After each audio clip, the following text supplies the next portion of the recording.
Salut les amis, c'est PKL, j'espère que vous avez la forme. On va se faire une petite analyse Bitcoin comme d'habitude, en nocturne, faire un peu le point sur le marché, dans cette tendance on va dire un peu effrayante pour ceux qui n'ont pas l'habitude. Donc avant ça, si t'es pas abonné, je t'invite bien sûr à le faire, mettre un petit un petit like, ça fait super plaisir. Active la petite cloche pour ne pas rater les prochaines vidéos. Et allez, suis-moi, c'est parti.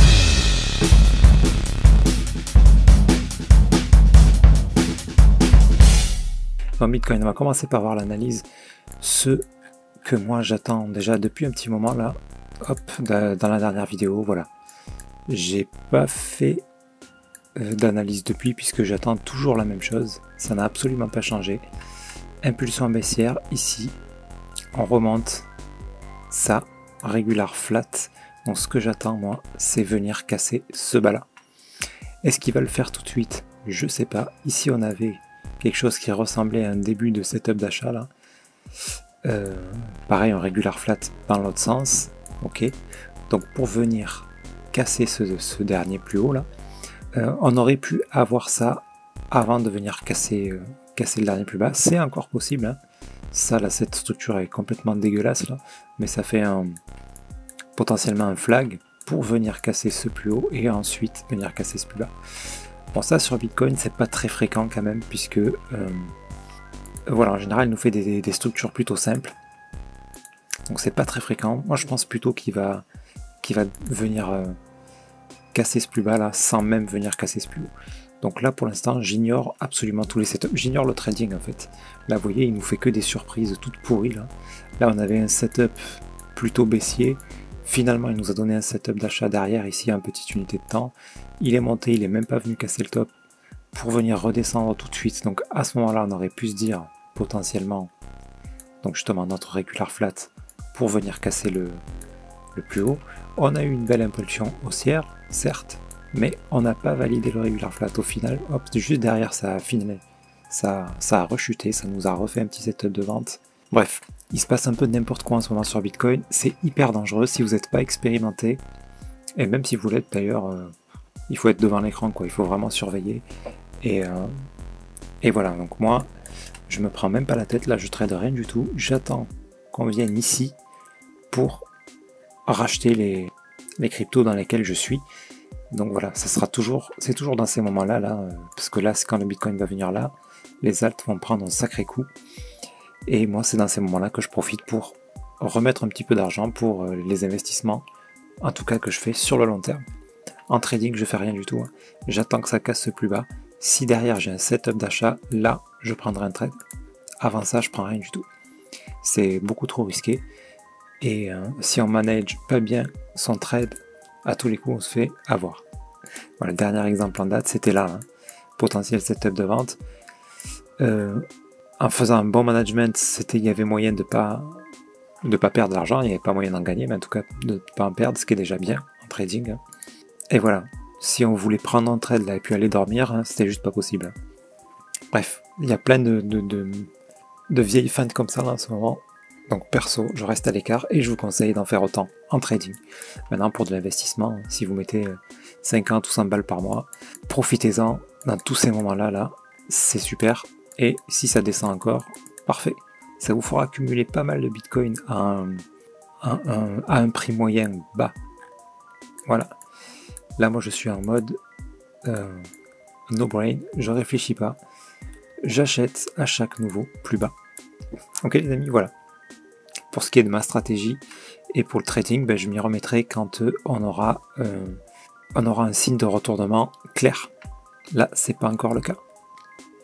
Donc comme j'avais fait ici en gros, boum, je vais attendre un nouveau plus bas, un autre setup d'achat comme il y avait là. Quand on obtient la hausse, break-even, c'est-à-dire un stop loss en positif, comme j'ai fait ici.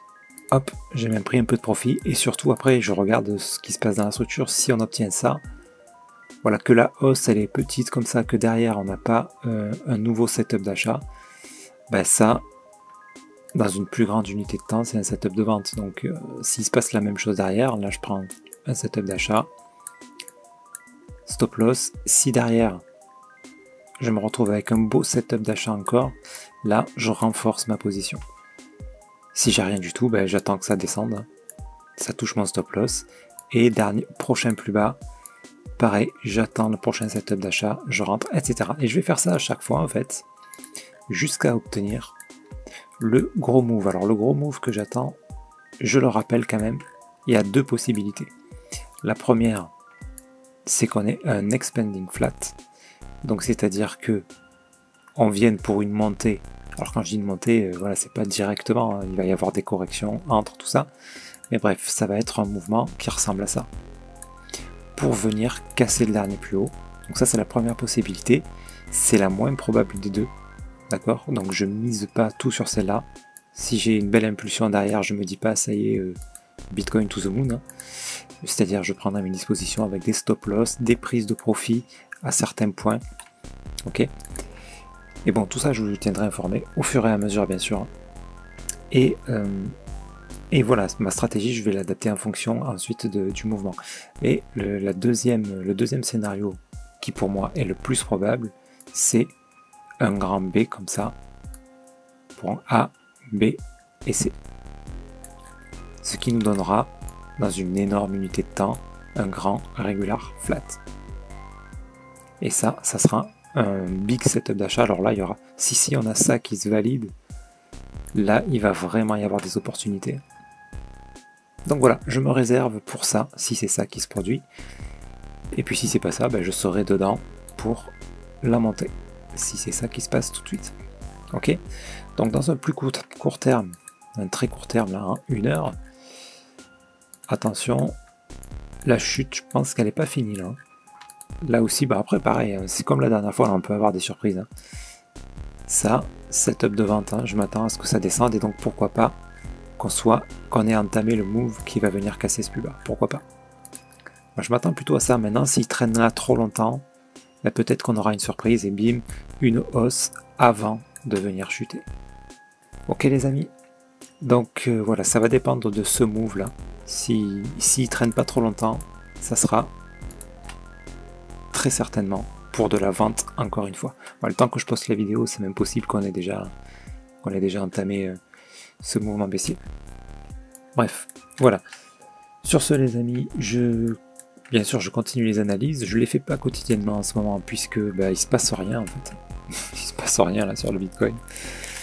Évidemment quand on viendra casser ce bas là, j'en ferai beaucoup plus souvent parce qu'il faudra suivre le mouvement d'un peu plus près.